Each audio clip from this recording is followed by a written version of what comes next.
বিদঙ্ক.com-এ তোমাদের স্বাগত। আমি নীলাঞ্জন, তোমাদের ম্যাথসের টিচার। তো আজকে যে অঙ্কটা আমি করতে যাব, দেখো সেই অঙ্কটা স্ক্রিনে দেওয়া আছে। সত্য অথবা মিথ্যা যাচাই করো। একটি দ্বিঘাত সমীকরণের বীজদ্বয় 2 এবং -3 হলে সমীকরণটি হবে x² - x - 6 = 0।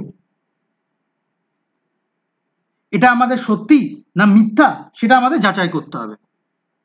দেখো, দ্বিঘাত সমীকরণ মানে কি? Quadratic equation. কোয়াড্রেটিক ইকুয়েশন যার রুট কটা থাকে বা বীজ কটা থাকে? দুটো। কেন থাকে? এক্স এর পাওয়ার কত? 2। সেই জন্য রুট কটা থাকে বা বীজ কটা থাকে? দুটো।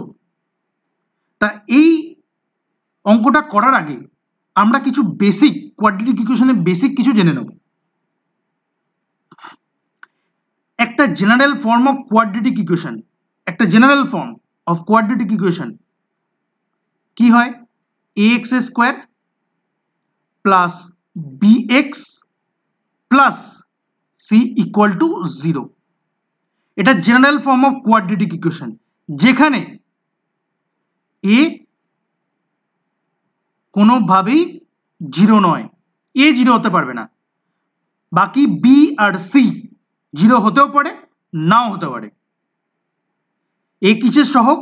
x² এর সহগ বা x² এর কোএফিসিয়েন্ট। b কিসের সহগ? b হচ্ছে x এর সহগ বা x এর সহগ বা x এর কোএফিসিয়েন্ট। c হচ্ছে একটা কনস্ট্যান্ট টার্ম। যদি এর রুট, এই ইকুয়েশনের রুট, এই quadratic equation ax² plus bx plus c = 0, যদি এর দুটো রুট থাকে, আলফা আর বিটা, কোয়াড্রেটিক ইকুয়েশন x এর পাওয়ার 2, তার মানে দুটোই থাকবে রুট, আলফা আর বিটা। তাহলে আমরা লিখতে পারি যে বীজদ্বয়ের যোগফল বা সাম অফ রুটস সেটা হচ্ছে -b/a।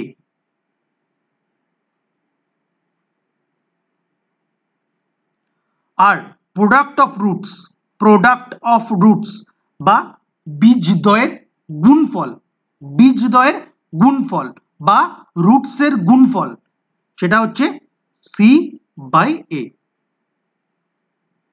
এটা আমরা লিখতে পারি। এইবারে দেখো, এই যে equation ax² plus bx plus c a not is equal to 0, তার মানে এই ইকুয়েশনে আমি দুটো সাইডে a দিয়ে ভাগ করতে পারি। যদি আমি a দিয়ে ভাগ করে দিই ইকুয়েশনটাকে, তাহলে কি পাবো? a দিয়ে ভাগ করে বা ডিভাইড করে। আচ্ছা, আমি a দিয়ে ভাগ করতে এই কারণেই পারলাম, কারণ কোনো কোয়াড্রেটিক ইকুয়েশনে a not is equal to 0 হয়, a 0 হয় না। ভাগ তখনই করতে পারবে যখন হরে যে থাকবে, হরে লব আর হর, বা ইংরেজিতে যাকে বলে নিউমারেটর আর ডিনোমিনেটর, ডিনোমিনেটরে যাই থাকুক সেটা যদি 0 হয়ে যায়, তুমি কোনোভাবে ভাগ করতে পারবে না। শুধুমাত্র তুমি তখনই ভাগ করতে পারবে যখন তুমি জানো যে এ কোনোভাবেই 0 হবে না। যেমন এখানে আমি জানি কোয়াড্রেটিক ইকুয়েশনে, জেনারেল ফর্ম অফ কোয়াড্রেটিক ইকুয়েশনে এ কোনোভাবেই 0 নয়, এ নট ইজ ইকুয়াল টু 0। তাহলে আমি কি করলাম? এ দিয়ে যদি আমি ভাগ করে দিই টোটাল ইকুয়েশনটাকে, তাহলে কত পাবো? x² plus bx/a plus c/a equal to 0/a। 0/a মানে 0। এবারে দেখো, x² প্লাস b/a কে আমরা কি লিখতে পারি? b/a কে কি লিখতে পারি? b/a কে আমরা এটা লিখতে পারি মাইনাস আলফা প্লাস বিটা তাহলে বি বাই এ কে আমি লিখে দিলাম মাইনাস আলফা প্লাস বিটা,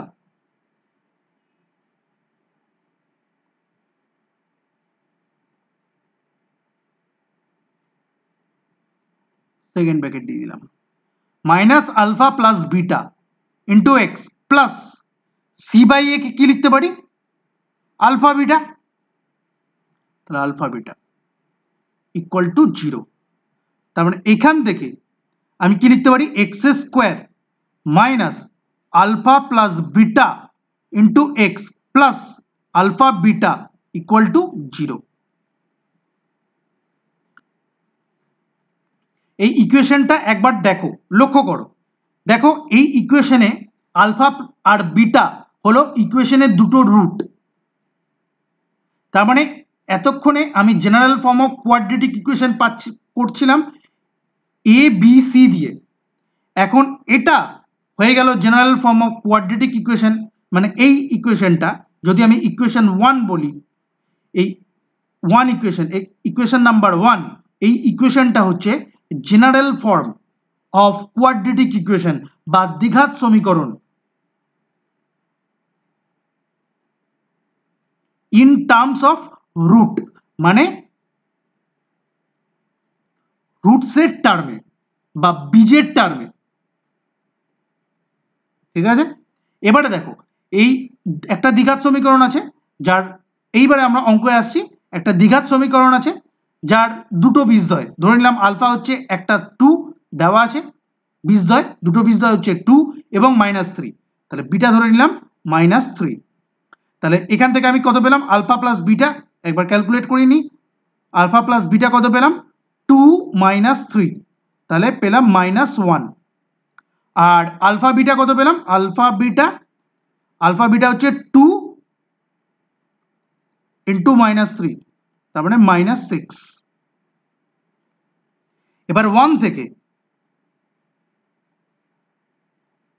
আমরা কি জানি general form of quadratic equation, রুটসের টার্মে কি জানি X square minus alpha plus beta X plus alpha beta equal to 0।